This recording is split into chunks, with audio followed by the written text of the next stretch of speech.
الحمدللہ کفا وسلام علی عبادہ الذین اصطفیٰ اما بعد فاعوذ باللہ من الشیطان الرجیم بسم اللہ الرحمن الرحیم رب اشرح لی صدری ویسر لی امری واحلل عقدۃ من لسانی یفقہوا قولی صدق اللہ العظیم۔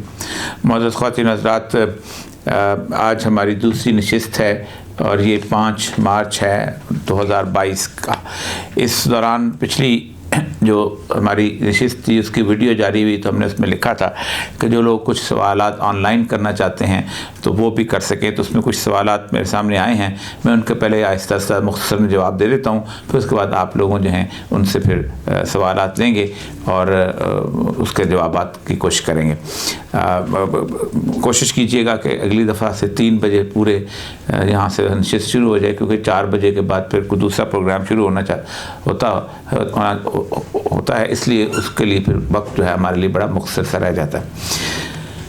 بسم اللہ الرحمن الرحیم۔ یہ پہلا سوال یہ ہے کہ کیا پاکستان کے موجودہ نظام کو کافرانہ، ظالمانہ اور فاسقانہ، اس کے حکمرانوں کو بھی کافر، فاسق اور ظالم کہا جائے گا؟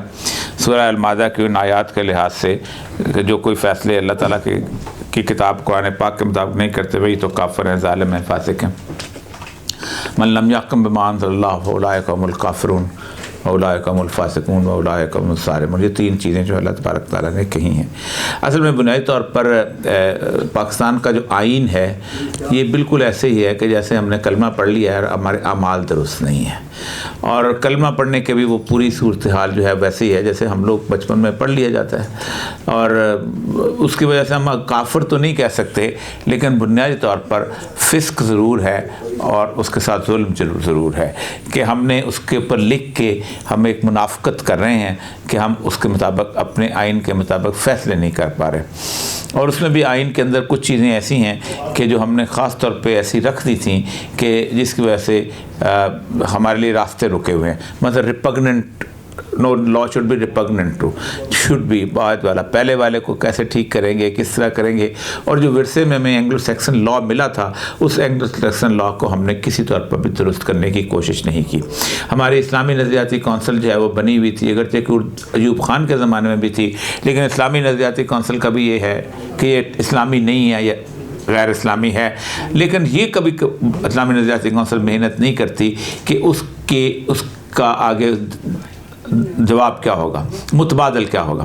اس کے لیے 2012 میں ہم نے العلم ٹرسٹ کی بنیاد رکھی تھی، اور یہ خالصتاً ایک علمی ادبی ٹرسٹ تھا کہ اس میں جو لوگ اس بات پہ کام کر رہے ہیں کہ اکنامک سسٹم ہے، نعرے بہت زبردست ہیں، شاندار، سود نہیں ہونا چاہیے، ویسٹرن اکنامک سسٹم غلط ہے، لیکن ہمارا متبادل کیا ہے، ہمارے ادارے کون سے ہوں گے، ہمارے انسٹیٹیوشن کس طرح کے ہوں گے، ہم کس طرح کی جو ہے اپنے نظام کو چلائیں گے، اس کی جو نٹی گریٹی ہوتی ہے، تفصیل ہوتی ہے، بینک کے متبادل کون سا ادارہ ہوگا، اس پہ کچھ ہم نے کام کیا ہوا ہے روڈیمنٹری، لیکن آگے بھی انشاءاللہ اللہ تعالیٰ توفیق دے، اور میں کوشش کرتا ہوں اور درخواست بھی کرتا ہوں ان لوگوں سے کہ جو کام کرتے ہیں اگر ہم ایک ساتھ یہاں پر اکٹھے جمع ہو جائیں تو وہ کام بہت ضروری ہے۔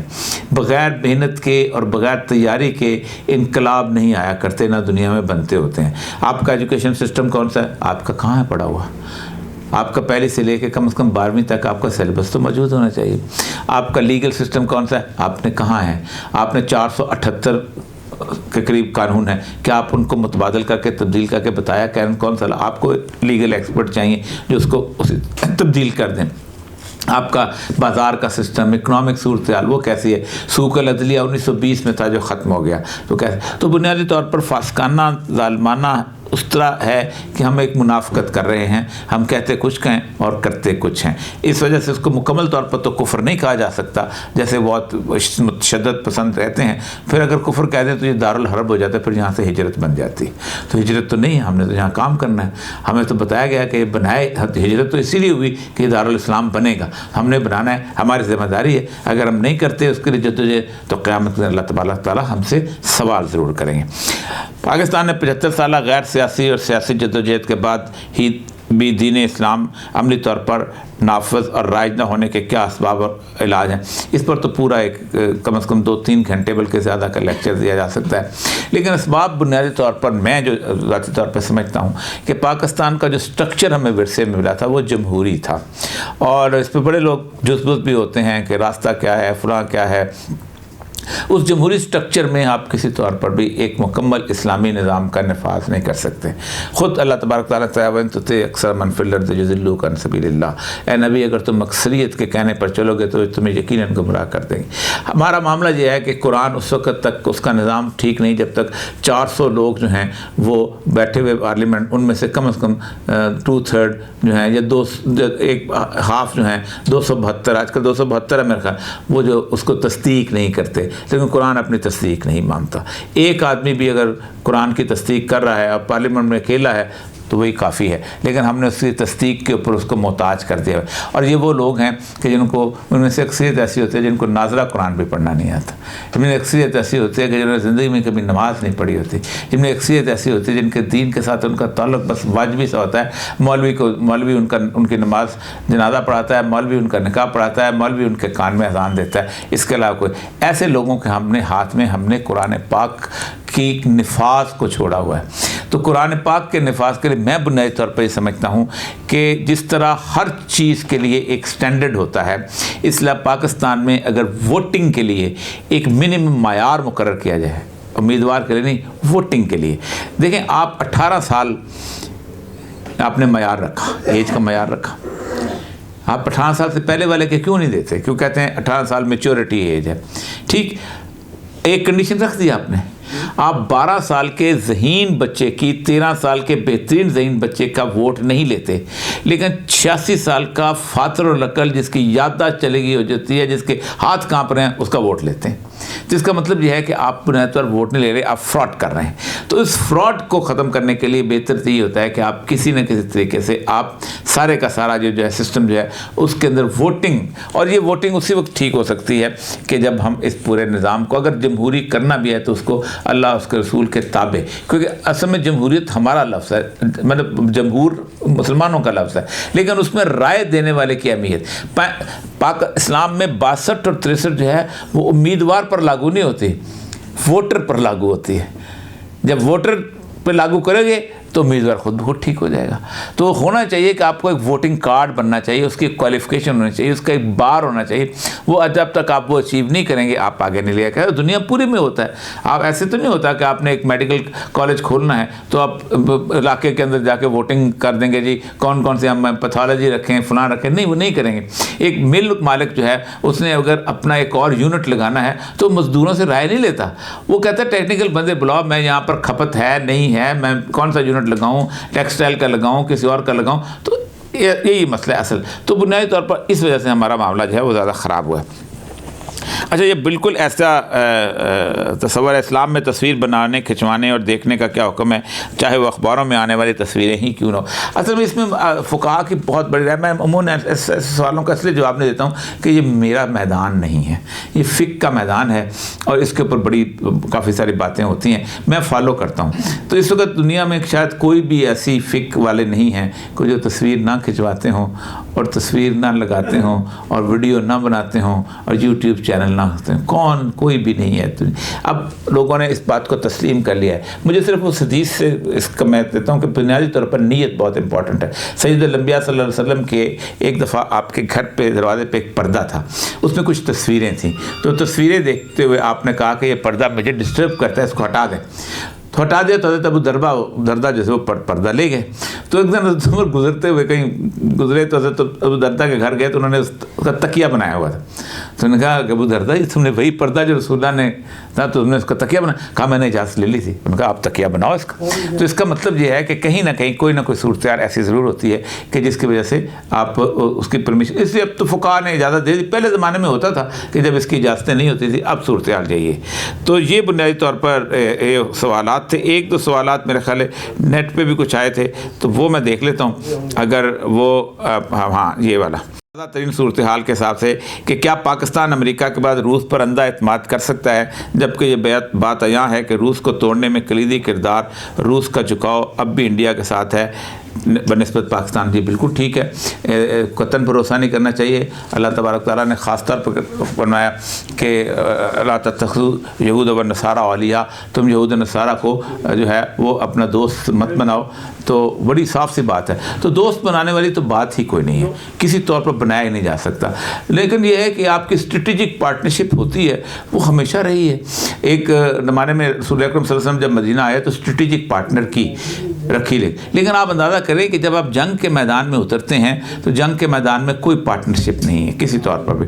نصارہ کے 2 لوگ جو تھے جنگ میدان بدر میں تشریف لائے تھے, ان کے پاس سامان حرب تھا, سب کچھ تھا. کہا ہم آپ کے ساتھ چلیں گے.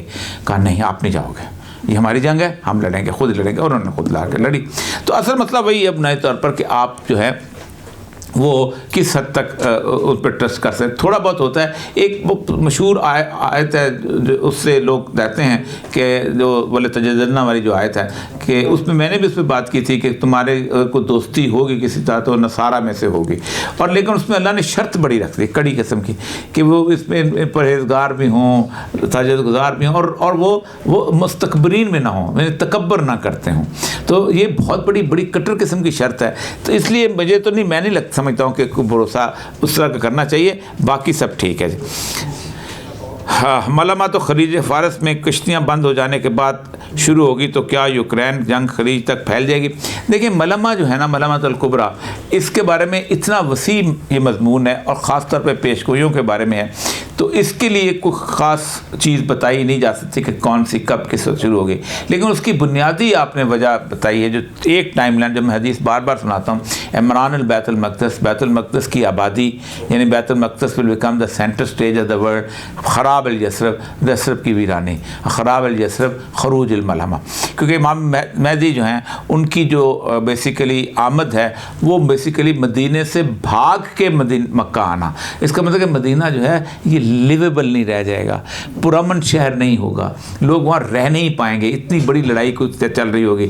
تو میں لیکن یہ بات آپ کی ٹھیک ہے کہ وہاں پر کشتیاں چلنی بند ہو جائیں گی, سمندر جو ہے یہ رک جائے گا, نہ ادھر سے لوگ آ سکیں گے نہ ادھر سے. تو خلیج تو اور نیچے ہے, آپ تو یہ ترکی کے اندر ہے فارس میں, وہاں تو قسطنطنیہ فتح ہونا ہے. وہ آپ صلی اللہ علیہ وسلم کی پیشگوئی ہے کہ قسطنطنیہ مسلمانوں کے ہاتھ سے نکل جائے گا, اور آخر میں امام مہدی جو ہیں وہ آخری فتح جو ہے وہ قسطنطنیہ شہر کی ہوگی. بلکہ آپ نے فرمایا فتح نہیں ہوگی, یہ ایسا شہر ہے آپ ایک طرف کھڑے ہوں گے اللہ اکبر کا نعرہ لگائیں گے, آدھا شہر آپ کے پاس آ جائے گا, دوسری طرف کھڑے ہوں گے اللہ اکبر کا نعرہ لگائیں گے, آدھا شہر آپ کی طرف آ جائے گا. یعنی اس کے رہنے والے انتظار کر رہے ہوں گے کہ امت کے لوگ آپ تک پہنچیں. اس کے بعد ایک سوال یہ بھی آیا ہے, آپ کے نزدیک پاکستان میں کوئی بھی ایسی جماعت موجود ہے جو شرعی نظام کے نافذ کرنے کی اہل ہو؟ مطلب کیا کسی کے پاس مکمل؟ دیکھیں میں نے پہلے بھی اس پہ تفصیل سے آپ کو ذکر کر دیا کہ بنیادی طور پر شریعت کے نظام کو آج کے جدید تقاضوں کے حساب سے اس طرح بنایا جائے کہ فوری طور پہ نافذ الامر ہو. اس پہ ہمارے ہاں کسی جماعت نے کوئی کام نہیں کیا, بلکہ دنیا میں بھی کسی جماعت نے کوئی کام نہیں کیا. میں آپ کو عرض کروں کہ جب ہم نے سود پہ کام شروع کیا تھا تو سود پہ بڑا اچھا کام ہوا ہے, لیکن جو 400 سال پہلے کتابیں لکھی گئی تھیں وہی 400 سال پہلے وہی حدیثیں ہیں, وہی سب کچھ ہے. سود حرام ہے. اب سود حرام ہے تو سپریم کورٹ نے سب سے پہلا سوال پوچھا خورشید صاحب سے کہ آپ 24 گھنٹے کی ان کی بحث ہے وہاں کہ آپ یہ بتائیں کہ حرام ہے تو متبادل کیا ہے؟ تو متبادل پھر انہوں نے اسٹیٹ بینک کو دے دیا ہے بناؤ. تو اسٹیٹ بینک کو دینے کا مطلب یہ ہے کہ سور بیچنے والے کو کہا کہ تم بکریاں کیسے بیچو گے, تو نہیں بیچ سکتا تھا نا.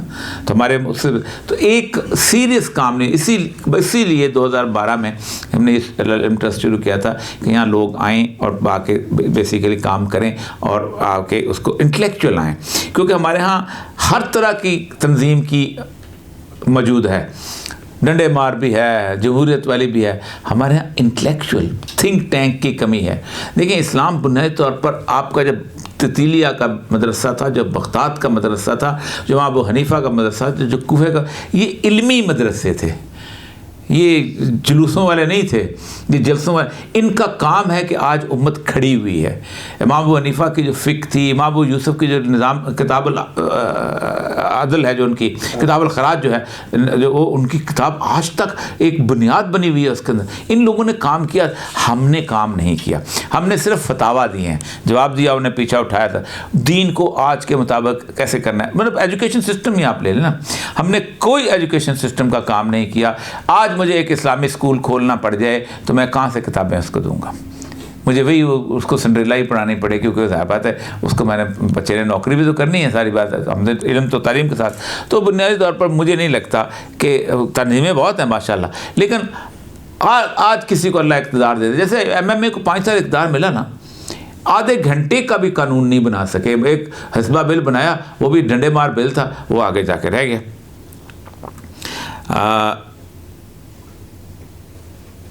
آج کل کا بینکنگ سسٹم مکمل سود پر چلتا ہے، تو کیا بینک میں نوکری کرنا جائز ہے؟ ہمارے ہاں یہ تصور عام ہے کہ بینک کی نوکری ناجائز ہے، مطلب آدمی جس کی ساری کمائی بالکل ناجائز ہے. تمام علماء، تمام فقہا اس پہ متفق ہیں کہ بینک کی نوکری جائز نہیں ہے، اور اگر کوئی کر رہا ہے تو وہ مجبوری میں کر رہا ہے تو وہ کر سکتا ہے، کیونکہ اللہ کی قرآن میں ہے فَاتَّقُوا اللَّهَ مَا اسْتَطَعْتُمْ، اللہ کا تقویٰ کرو، اختیار کرو جتنی تمہاری استطاعت ہے. اگر استطاعت موجود ہے تو فوراً چھوڑ دینی چاہیے، کیونکہ اس کا لکھنے والے پہ بھی لعنت ہے، اس کے ہر چیز پہ لعنت. اور بینک مکمل طور پہ سود ہے. یہ کوئی اس کے اوپر، اس پہ کچھ لوگوں نے اس پہ راستہ نکالا ہے کہ یہ وہ اس طرح کا سود نہیں ہے، غامدی صاحب وغیرہ ہیں، لیکن وہ بہت قلیل لوگ ہیں اور ان کو دنیا میں مانتے ہیں. انہوں نے اپنا ایک راستہ نکالنے کی بات کی ہے. آپ اپنے آپ کو تو دھوکہ دے سکتے ہو، اللہ تو دھوکہ نہیں دے سکتے. تو راستہ وہ نکالنا چاہیے جس کی آخرت میں آپ کی جواب دہی ہو سکے. اس کے بعد ڈاکٹر سعد صاحب کے ایک پیشگوئی ہیں، جب تتاری جنگ میدان کے لیے آئیں گے تب عالمی جنگ شروع ہوگی. تتاری اور شیشان سارے روس کے ساتھ ہیں، یوکرین میں لڑ.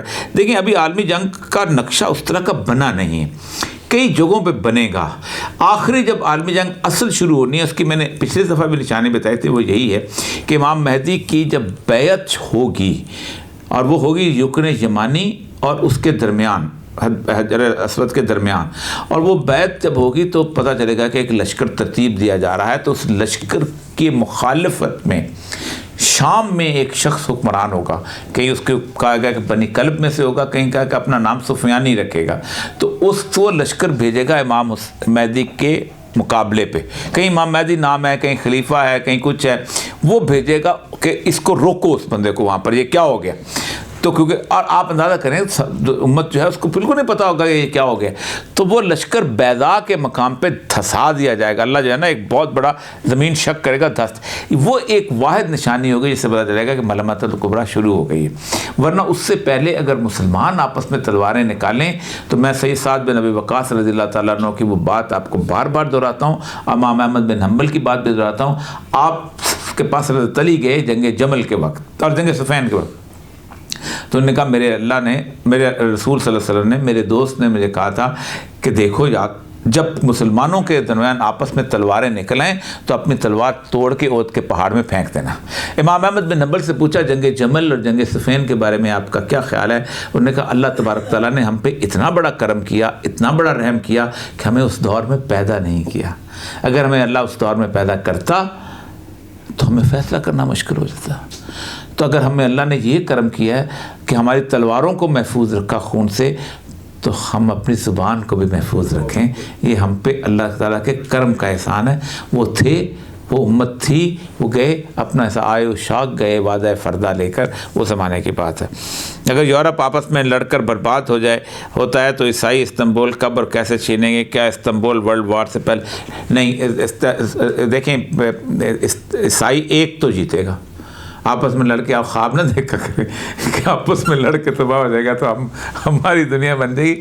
آپ ایک 80 جھنڈے جو ہیں وہ اہل روم کے آنے ہیں، اور اہل روم جو ہیں وہ بنیادی طور پر وہ بازنطینین سلطنت ہے. اور یہ پورا یورپ کا بھی تاریخ ہے، یورپ آپ پڑھیں نا تو یورپ جو تھا یہ بالکل ایسے تھا کہ ایک تہذیبی شہر تھا، اور وہ تہذیبی شہر تھا روم.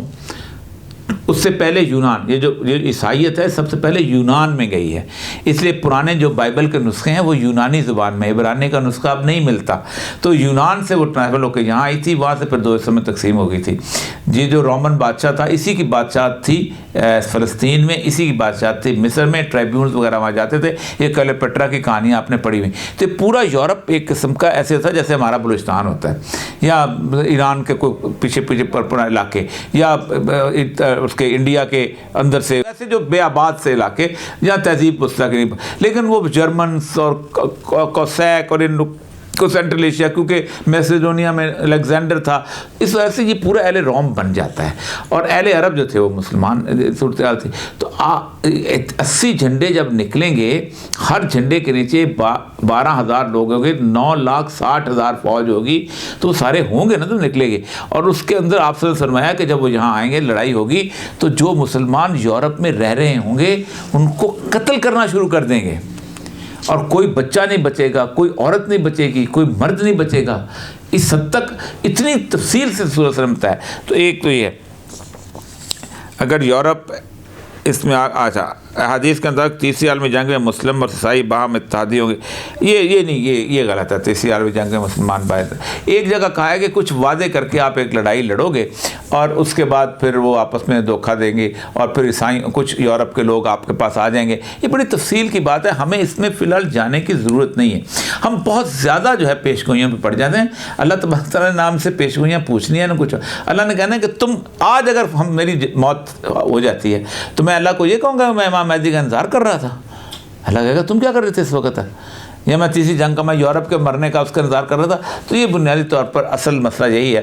تو یہ تھے سوالات جی۔ اب کوئی صاحب جو ہیں اگر اس کے بعد کوئی سوال اگر پوچھنا چاہیں تو ہم اس کے بعد، ابھی ہمارے پاس تقریباً 30 32 35 منٹ ہیں جی۔ بسم اللہ جی۔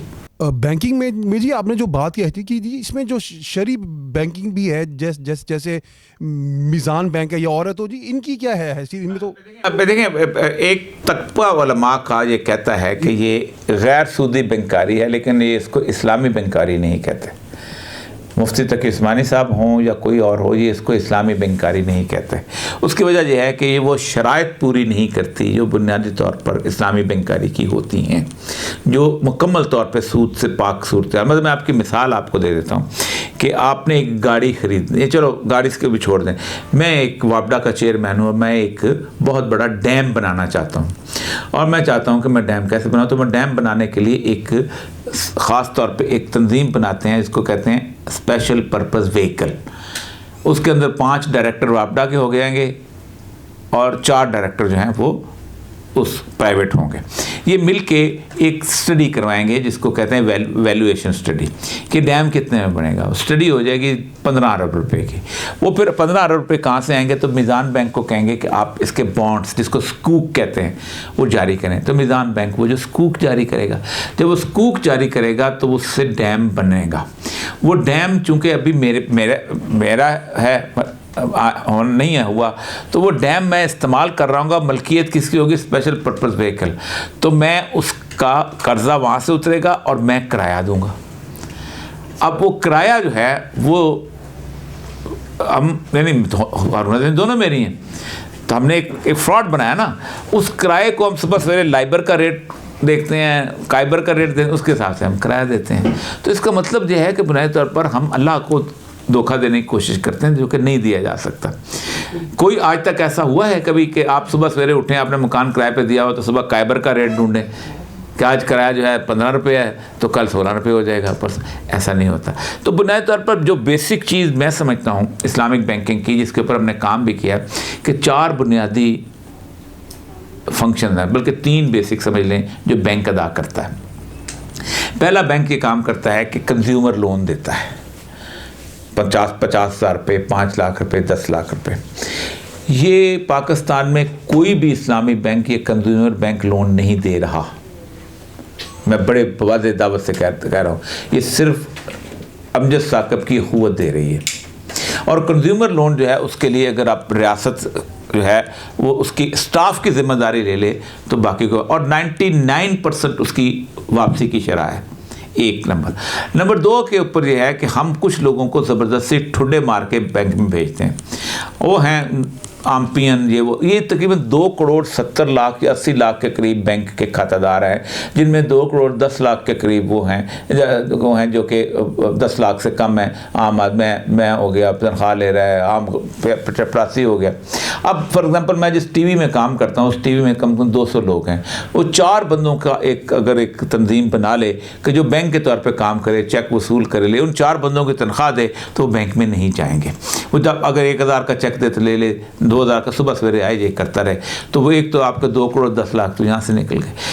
20 کروڑ بندہ بینک میں جاتا نہیں ہے۔ ہم آخری رہتا ہے جس کی وجہ سے یہ سارا بینکنگ سسٹم کی بدماشی ہے, اور وہ ہے 50,000 کے قریب لوگ جو کہ انویسٹمنٹ کے لیے بینک کھولتے ہیں. یہ وہ لوگ ہیں کہ جن کا سارا معاملہ اصل میں یہی ہے کہ اب یہ انویسٹمنٹ کے لیے اسلام کا تصور بالکل مختلف ہے. میں اس کے لیے ہمیشہ ٹویوٹا کمپنی کی ایک مثال دیا کرتا ہوں کہ ٹویوٹا کمپنی نے بنیادی طور پر اپنا جو اکاؤنٹ تھا وہ غیر سودی بلٹ اپ کیا تھا. اب ٹویوٹا کمپنی کی میں مثال آپ کو دوں کہ ٹویوٹا کمپنی کے اندر انہوں نے, ان کے جو مالک تھے, انہوں نے ایک دفعہ ان کی خرابی آ گئی, پیسے کم تھے, تو بینک کے پاس گئے. آج سے 60-70 سال پہلے کی بات ہے. تو بینک نے کہا کہ آپ اپنے 400 ملازمین نکالیں کیونکہ آپ سسٹینیبل نہیں ہیں, ٹھیک ہے. اور انہوں نے کہا کہ ہم تو بچے ہم تو نہیں نکالیں گے. تو انہوں نے فوراً واپس آئے, اپنے سارے خاندان کو جمع کیا اور کہا دیکھو میرے جو 90% شیئر ہے, اس 90% شیئر کم میں سے 98% جو ہمارا شیئر ہے وہ بیچ دو, 2% اپنے پاس رکھو, اور آئندہ میں وصیت ہے کوئی بینک سے قرضہ نہیں لے گا. اور اس کے بعد انہوں نے خودکشی کر لی. آپ سوچ سکتے ہیں کہ وہ 2% شیئر اس وقت دنیا کی تمام آٹو موبائل سے شیئر سے زیادہ ہیں, اور 1 روپیہ بینک سے قرضہ نہیں لیتا. لوگ آتے ہیں اس کے بعد. اسلام کے اندر ہوتا یہ ہے کہ اگر آپ ایک بنیادی طور پر آپ انویسٹمنٹ کرنا چاہتے ہیں تو آپ کو انویسٹمنٹ کا آفس کھول سکتے ہیں. میرے پاس 5 کروڑ روپے ہیں, میں ایک بندے کے پاس آتا ہوں, اس کو کہتا ہوں تمہارا دفتر ہے, میں کہاں انویسٹ کروں؟ وہ مجھے کہتا ہے تم فلانی ٹیکسٹائل میں کر لو یا فلانی اس میں کر لو. میں اس سے دے دیتا ہوں. وہ کہتا ہے میں اس 5 کروڑ روپے کو لک آفٹر کروں گا, میں اتنے مہینے آپ پہ فیس لیا کروں گا, ٹھیک. وہ اس کو حق ہے پورا لے, ایک ہزار بات ہے, وہ آپ کر سکتے ہیں. آپ کو پتا ہو آپ کا پیسہ کیسے. یہاں کیا ہے, آپ کا 5,000, اس کا 10,000, اس کا 20,000, اس کا 10 لاکھ روپیہ اکٹھا کر کے بینک لیتا ہے. آپ کو نہیں پتا شراب کی فیکٹری میں لگ رہا ہے, جوئے کی فیکٹری میں لگ رہا ہے, حرام میں لگ رہا ہے. وہ بینک کو منوپلی ہے, بینک جہاں پہ لے کے آپ کو پکا پورا پیسہ دے رہا ہے. ایون یہ کہ جو انہوں نے تھوڑا سا بہتر کیا ہے میزان بینک میں کہ انویسٹمنٹ کو تھوڑی سی ٹھیک کر لے, لیکن اس کے باوجود مجھے تو نہیں پتا میزان بینک کہاں پیسے لگا رہا ہے. تو اسلام میں یہ سینشزم کی, تو اتنا آسان ہے اس چیز کو بدلنا, صرف اور صرف یا انٹرنیشنل لیول پہ رہ جائے گا. اس کے لیے روس نے 75 سال کیمرزم نے بغیر سود کے چلایا ہے. وہ بازار سے اپنا خریدتے تھے سونا, بازار سے ڈالر خرید کے پیمنٹ کرتے تھے, انٹرنیشنل چلایا, دنیا کے اندر موجود ہے. نیت اگر آپ کی خالص ہے تو آپ بڑی آسانی سے کر سکتے ہیں. لیکن ہوگا یہ کہ پھر میاں منشا کے فلانے کے پیسے نہیں بنتے, پھر وہ اتنے امیر نہیں ہوتے, پھر وہ اس کے حساب سے آگے نہیں.